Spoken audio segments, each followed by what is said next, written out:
C'est le moment de cette fabuleuse rencontre politique. Madame, ma conjointe, qui nous écoute attentivement, m'a dit que c'était peut-être son segment préféré de l'émission. Ça reste à voir. Je ne veux pas te mettre la pression, Stéphanie Touga, mais il y a déclenchement. Je le prends au contraire avec beaucoup, beaucoup d'affection. Parfait. Il y a déclenchement donc, de cette élection partielle dans Arthabasca. On connaît 4 des 5 candidats.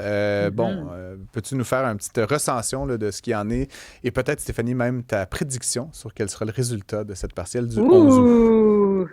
Absolument. Écoute, donc le premier ministre François Legault, malgré lui, j'ai envie de te dire, nous replonge en élection partielle, mais c'est quand même la troisième élection partielle que la CAQ doit déclencher dans les dernières années et qu'ils ont peur de perdre, pardon, et de voir passer aux mains du Parti québécois. Donc, quand on regarde, en fait, là, le portrait global, c'est Éric Lefebvre, l'ancien député caquiste, qui a fait le saut chez les conservateurs en mars ou en avril 2024, donc il y a bientôt 1 an maintenant. Le premier ministre avait donc l'obligation de déclencher une élection partielle dans Arthabasca. Si on regarde les résultats en 2022, donc à l'élection générale, puis en 2018, 4 ans avant, à l'autre élection générale, la CAQ avait remporté à plus de 50, même 60% des votes dans l'urne. Et là, quand on regarde les agrégateurs de sondage, puis je comprends qu'il faut prendre ça avec un grain de sel, mais quand on regarde Québec 125, par exemple, en ce moment, on voit que la CAQ est plutôt autour de 8, 9, 10% des intentions de vote. Ça, c'est quand même un gros voyant rouge, là, un gros signal difficile pour François Legault pour l'automne qui s'en vient.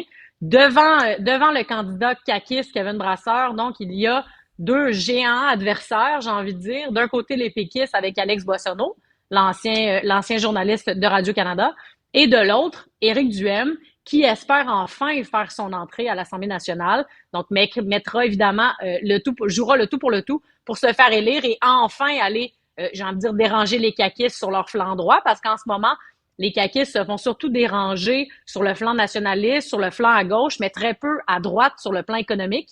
Puis c'est le rôle qu'Éric Duhaime a envie de jouer. Puis j'ai envie de dire que c'est pas mal l'alignement des as parfait pour Éric Duhaime, là. Les libéraux sont bas dans les sondages, les caquistes sont bas dans les sondages, les solidaires sont bas dans les sondages, et en plus, tu mets le chef dans une élection partielle.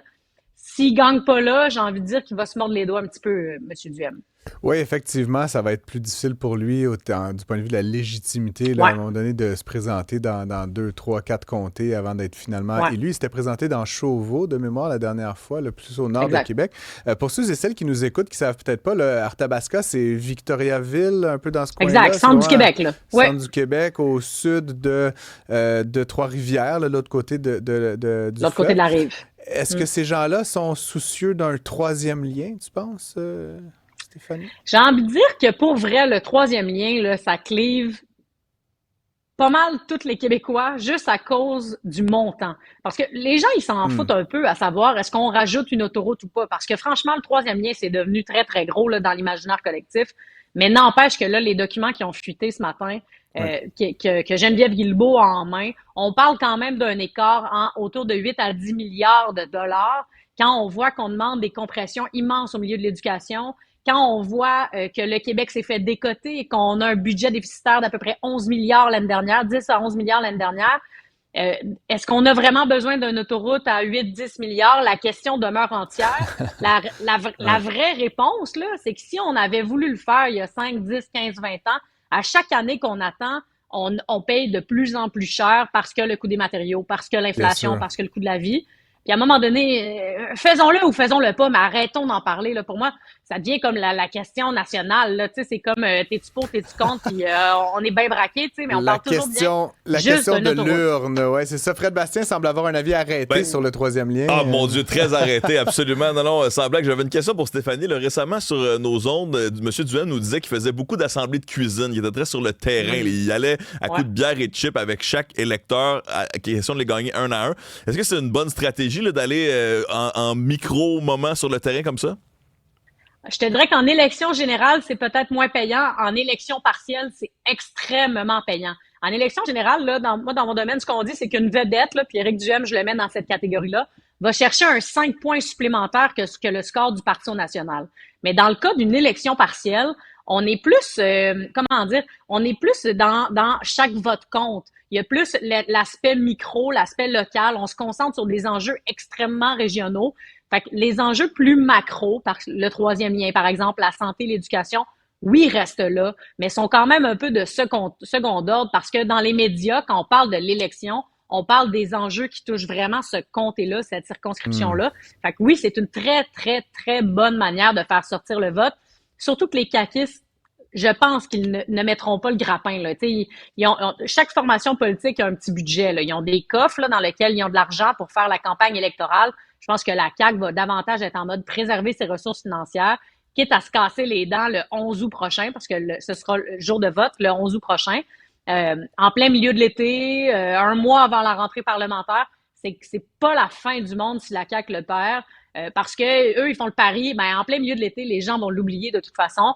Entre-temps, il y aura également, parce que moi, la séquence que je vois et que je vous projette, c'est que le 11 août, il y aura l'élection partielle. Ensuite, il y aura un remaniement ministériel où François Legault va dire quelque chose comme « Je vous ai entendu et on rebrasse la cage ». Et ensuite, rentrée parlementaire avec une nouvelle équipe pour affronter l'année préélectorale qu'ils ont à affronter. C'est quand même intéressant. Je regardais là, rapidement là, des endroits comme Amenor, 857 habitants, Norbertville, 237 habitants, des endroits dont j'ai jamais entendu parler. Et franchement, si on a des auditeurs par là, Saint-Martyr canadien, c'est une ville, ça, apparemment, dans Arthabasca, 277 habitants. Et j'aime bien ta question, Fred, parce qu'ultimement, tu vas dans un village, tu sais, moi, ma famille vient de Deschambault, là, où il y a peut-être 2000 quelques habitants. Tu vas faire une coupe de cuisine, c'est pas long que tout le monde... Éric Duhem, il est venu dans ma cuisine. T'as-tu vu ça? T'en fais une sur 20, puis tout de suite, comme une traînée de poudre, hein, tout le monde sait que le grand chef est débarqué dans la pauvre cuisine chez vous. Fait il y a quelque chose comme un effet viral presque qui se produit dans ces petites municipalités-là. Évidemment, à Victoriaville, là, on parle plus d'une ville contemporaine, mais bref, il y a quand même quelque chose à jouer, là, une carte à jouer comme celle-là. Je devine, ceci dit, bon, d'autres candidats comme Kevin Brasseur là, doivent être quand même bien connectés. Là, je veux dire, il est pas né de la dernière pluie, il y a pas mal d'amis dans les commerces, tout ça, un peu partout. Exact. Kevin Brasseur, ça reste un beau candidat. Là. C'est une belle candidature pour la CAQ. Je parle pas... je veux dire, sur papier, le CV qu'il a, c'est le gars, l'ancien président de la Chambre de commerce de la région. C'est l'ancien président des jeunes caquistes. C'est franchement quelqu'un qui a un bel ancrage régional. Moi, j'ai envie de dire qu'il va probablement faire un meilleur score s'il se présente aux prochaines élections générales, donc dans un an.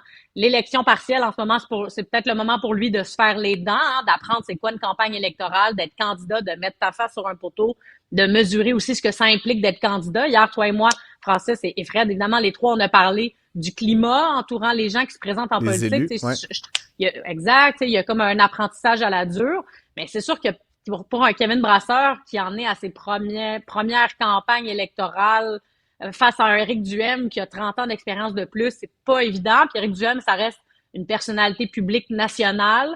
J'ai hâte de voir, en fait, là, l'élection, comment elle va se jouer. Mais dans ma tête, il y aura clairement un duel PQ-PCQ. En fait, tout le monde a un peu à perdre dans cette élection-là s'il ne la remporte pas. Éric Duhem, ça va faire très mal. Les péquistes aussi. Est-ce que ce serait pas le début d'une fin de vague? Eux qui ont triomphé dans les sondages depuis un an et demi à peu près. Les libéraux, est-ce que l'effet Pablo va se faire ressentir ou pas?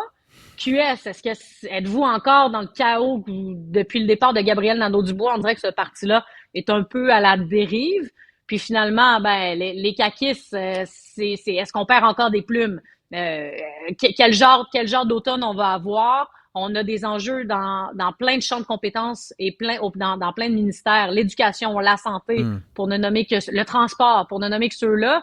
Fiasco, ça clique. Bref, ça va pas très bien à la CAQ. Québec solidaire envoie une candidate qui avait déjà été défaite là. Maximile me demandait, y a-t-il même une candidate? Parce qu'en fait, les intentions de vote pour QS dans la région sont, disons, au plancher, on va se le dire comme ça. Il s'agit de Pascal Fortin. Et les libéraux, tu l'as dit, même pas eu le temps, là, encore une fois, de se trouver quelqu'un. C'était un peu bizarre, non, quand même, comme je veux dire, par rapport à ce qu'on a observé sur la scène politique nationale dans les 10 dernières années. On se retrouve avec en haut de la liste, deux partis qui finalement, on aurait pu juger presque inexistants il y a quelques années, et ceux qui ont plutôt été dans le sens du vent, ils sont, puis même Québec solidaire, là, qui a eu, qu'on les aime ou pas, ils ont connu une ascension. Là, vraiment, ils sont nulle part à voir.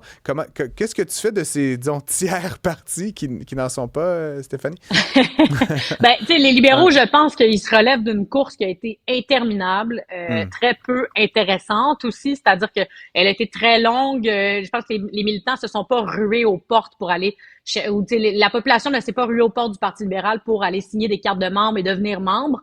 Il y a eu peu d'engouement autour de cette course-là. Je pense qu'ils sont plutôt à essayer de s'organiser en vue de l'automne, sous la gouverne d'un Pablo Rodriguez, sous la gouverne aussi d'une chef parlementaire qui est Marois Risky. On est probablement en train d'essayer de comprendre qui est qui et qui va faire quoi cet automne.